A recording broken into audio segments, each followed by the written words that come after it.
Sage Northcutt coming back, guys. We're about 10 days away from Sage's return, and Sage has never done anything that didn't have my attention. I would be a borderline stalker towards Sage. I could tell you all sorts of things about him. But I think a lot of you could relate, right? I mean, that's a once-in-a-lifetime athlete. And I quoted Chaudhry there, if you're wondering where I stole that. But it's accurate from a DNA standpoint. I mean, right, this is just a special build.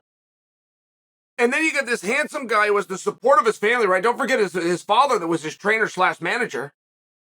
Then you got a good-looking guy who's intelligent, he's articulate. This just isn't the kind of guy that goes into fistfights. I mean, it's just not. It's very unique. As a matter of fact, Sage came out of high school with a very good GPA, got enrolled in college, and then had to make a choice. Am I going to pursue my education right now, or ready to put things on hold, buckle down, and focus on the sport right now? And of everything Sage has done, that's the only thing that stood out for me that I've questioned. Everything else I completely agree with. And I have to say that you don't ever want to be a spot in your life, and this is Chael talking, but where MMA is all that you do.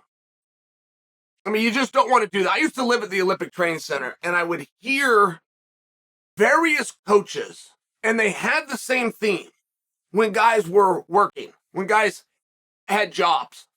And the coaches really maintained, here's what they would say, these exact words. This was the philosophy. You have your entire life to work, but you only have right now to pursue world and Olympic dreams. And I know from a philosophical standpoint, that sounds right. That sounds powerful. But there's another sports entity out there that is more respected, more funded, and your top athletes all come from. It's called the NCAA, and not only do they not subscribe to that, they will not allow you to subscribe to that. You are going to take and pass X amount of hours. I just share for you, it's a mindset issue. If you ever think I've got to put everything into this,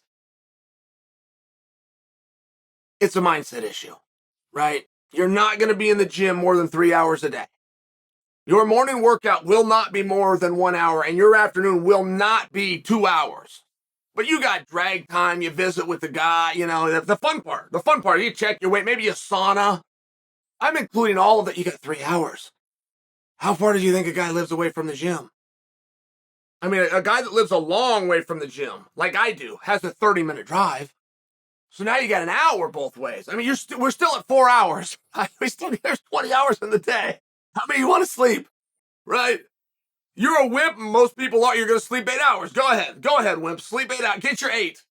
We still got a whole big day there, and I'm only sharing this with you because when Sage dealt with his injury, it was a massive thing for me. A big Sage fan. It was a massive thing for me because I was concerned about him, and I was getting to know him as an athlete.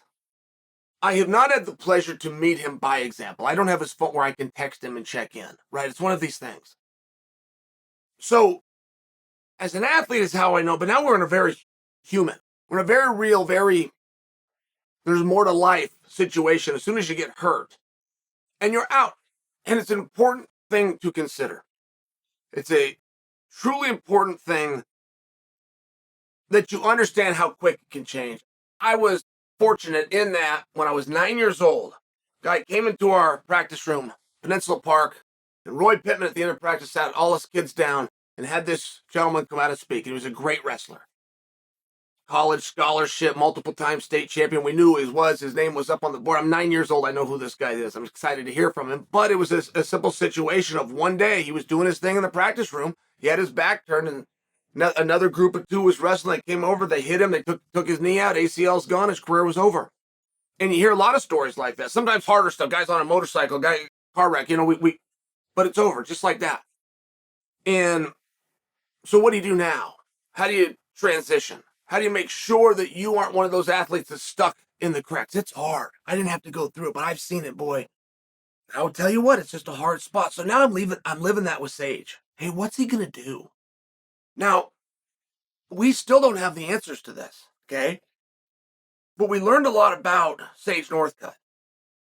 First off, he's going to fight heavier than when he left. Well, for a young man to leave and be old, that makes sense. Different clauses and rules now with one championship, that makes sense. I like to see that. Drew himself a real hard opponent in a real big position. Main card, Amazon Prime. One championship on Cinco de Mayo, right? I mean, this is right around the corner. Demetrius Johnson is going to be on that same card, possibly in a retirement fight. I mean, I'm just sharing. Sold out arena already. I'm sharing. This is a big deal. Now, we've seen this a million times. That's an expression. In boxing. We've seen it a few times in MMA. It's not quite the same in MMA, but it is an absolute in boxing, which is when a guy gets hurt, he's never the same. When a guy gets knocked out, he's never the same.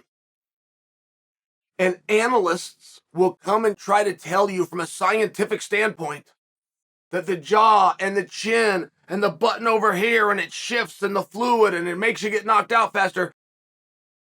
That's a nice diatribe to try to sound like a smart guy. What happens is not physical, it's psychological, which is you're now worried. You're thinking about it. You, for a period of time, lived believing you were invincible. You were naive, but boy, naiveness is nice, right? We've all been naive to certain things in our life. Don't we wish we could go back to that? Wasn't confidence a little easier when we were naive? So now when you're no longer naive and you realize that you're mortal, you pause, because every time you attack, that's where you leave yourself open. You can stand right here all day. Get pretty good. But every time you do this, you open up to some degree. Here you get a real good guy. He dips under. He comes inside, right? I mean, it's one of these things. So then when you pause, you're shutting down your offense. The greatest defense in life is a good offense. And you really have to understand that concept. So when a guy gets hesitant and he shuts down his offense, he just made his defense exponentially worse. And that is why they will get knocked out repeatedly after the first one happens. Now, again, this is more of a boxing scenario than it is MMA. But I'm curious. For Sage, I'm curious if he's put this behind him. He was a very young man. That number, that ticket, you're going to draw eventually. He drew it early, but what'd you learn from it? And to use that adage of getting back on the horse, it's very important in life, but not everybody does. He has. He did. As we're sitting back, we're trying to observe and judge Sage Northcutt. He is passing all the tests, right? Coming back, he found a way.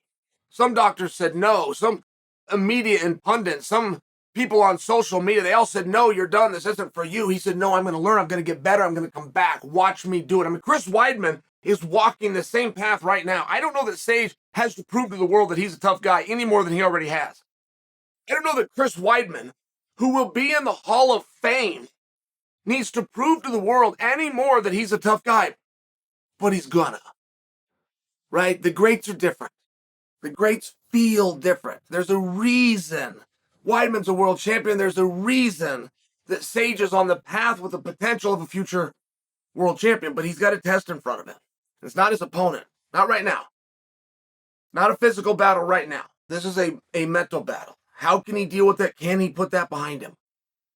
It's a very hard thing to do in sport. But when you see the guys that you're impressed with mentally, you see the guy and you go, man, he's mentally tough. Kamaru Usman would be a great example. What those guys can do, it's called reset. They can reset while living in the moment. That sounds simple. To be in the second round and not thinking about what happened in the first, that sounds simple.